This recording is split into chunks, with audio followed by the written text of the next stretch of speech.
2 weeks ago, I made a video reviewing the first season of No Man's Land. In that video, I said that the series is good, but not perfect. I mentioned that I loved the details, such as which flags they used, and also the fact that they all spoke the accurate language of each side, such as Kurdish for the Rojava fighters, Arabic for the ISIS side, and French or English for the various other sides. I did, however, criticize the show for being a little bit weaker in some parts, like when I felt that some moments in the West either felt too long or boring in some cases. As I've now seen the second season of No Man's Land, I can simply put it like this.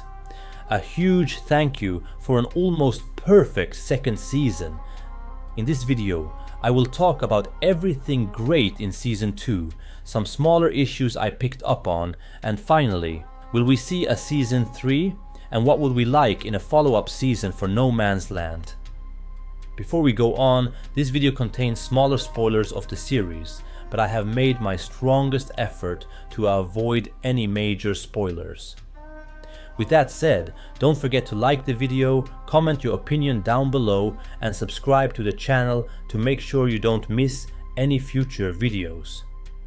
Season 2 of No Man's Land isn't just a continuation. It's a significant upgrade in almost every way.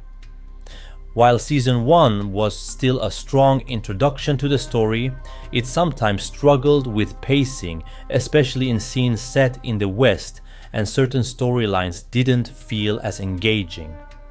Season 2 takes those criticisms head on and delivers a much more refined, gripping experience.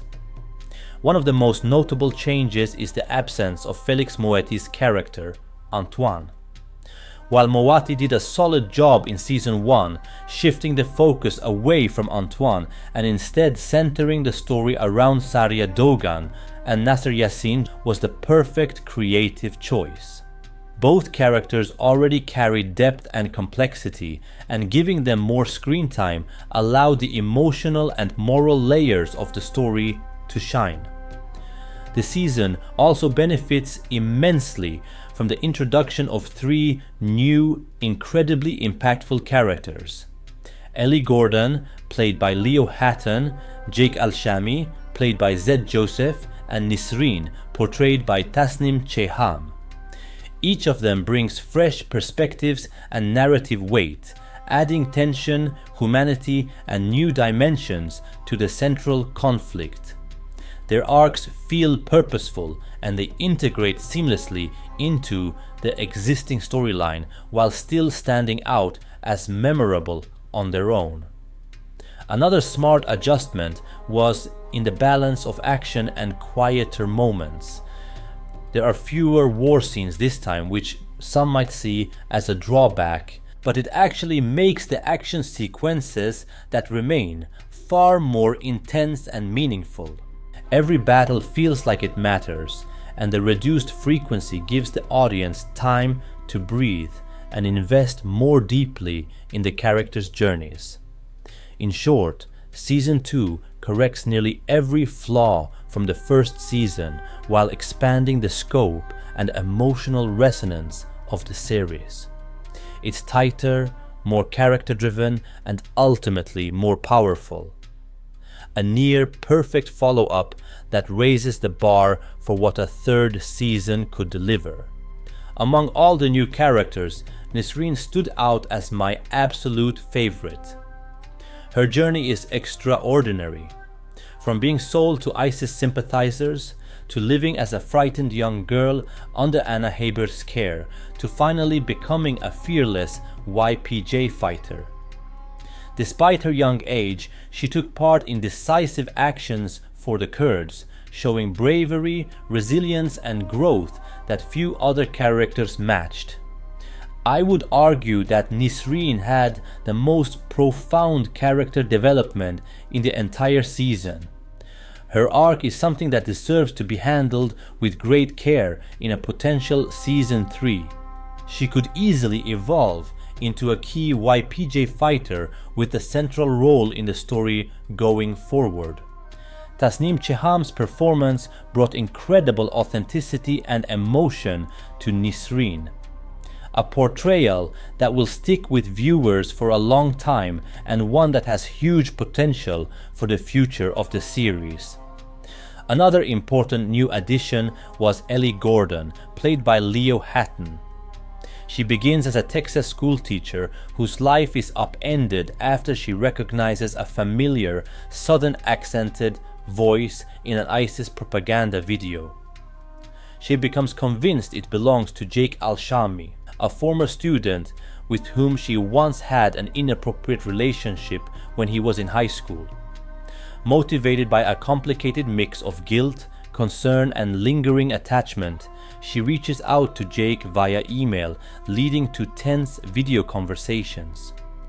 Ellie's storyline dives deep into themes of radicalization, misguided loyalty, and love twisted by circumstance.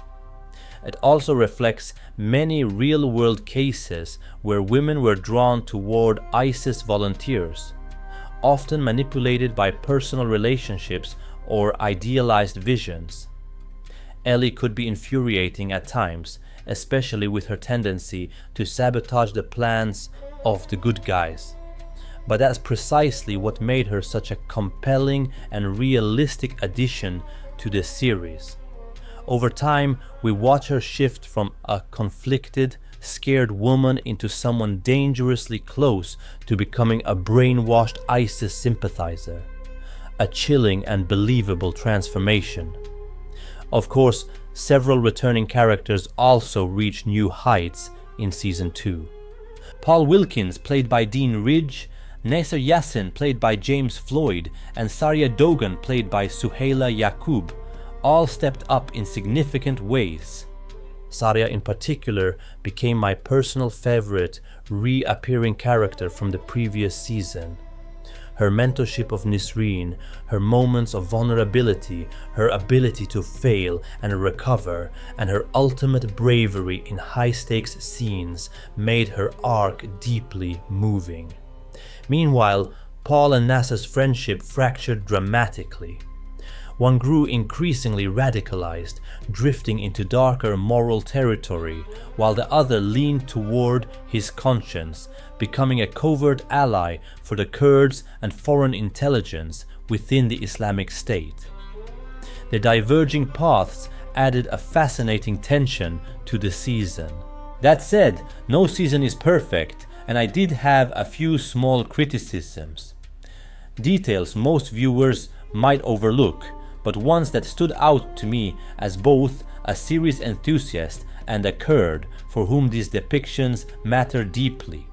For instance, in one scene, Erbil is incorrectly described as being in western Iraq rather than northern Iraq.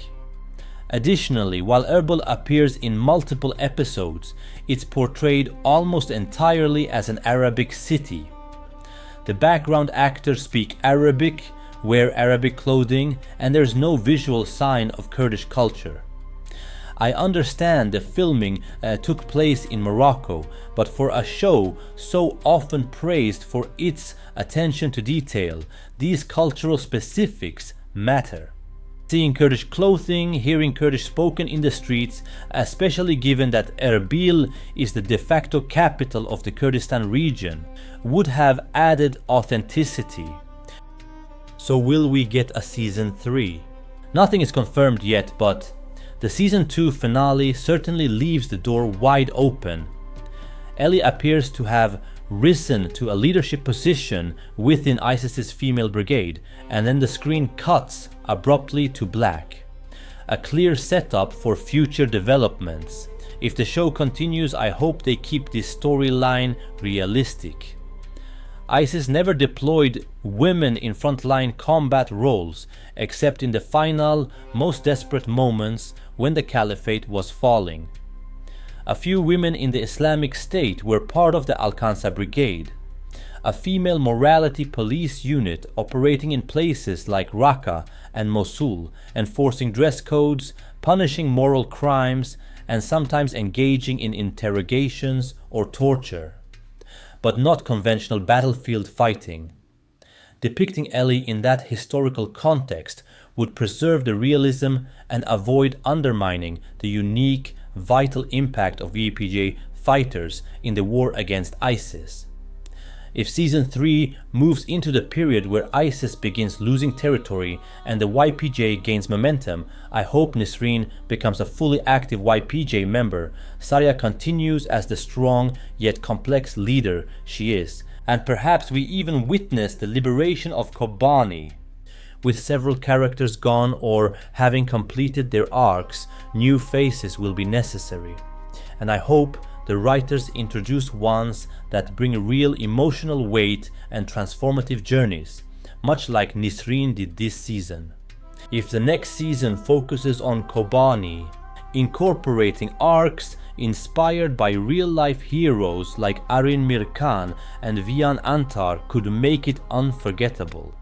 Thank you for watching. Don't forget to like this video, comment your opinion down below and subscribe to the channel. Make sure that you don't miss any further videos on this channel.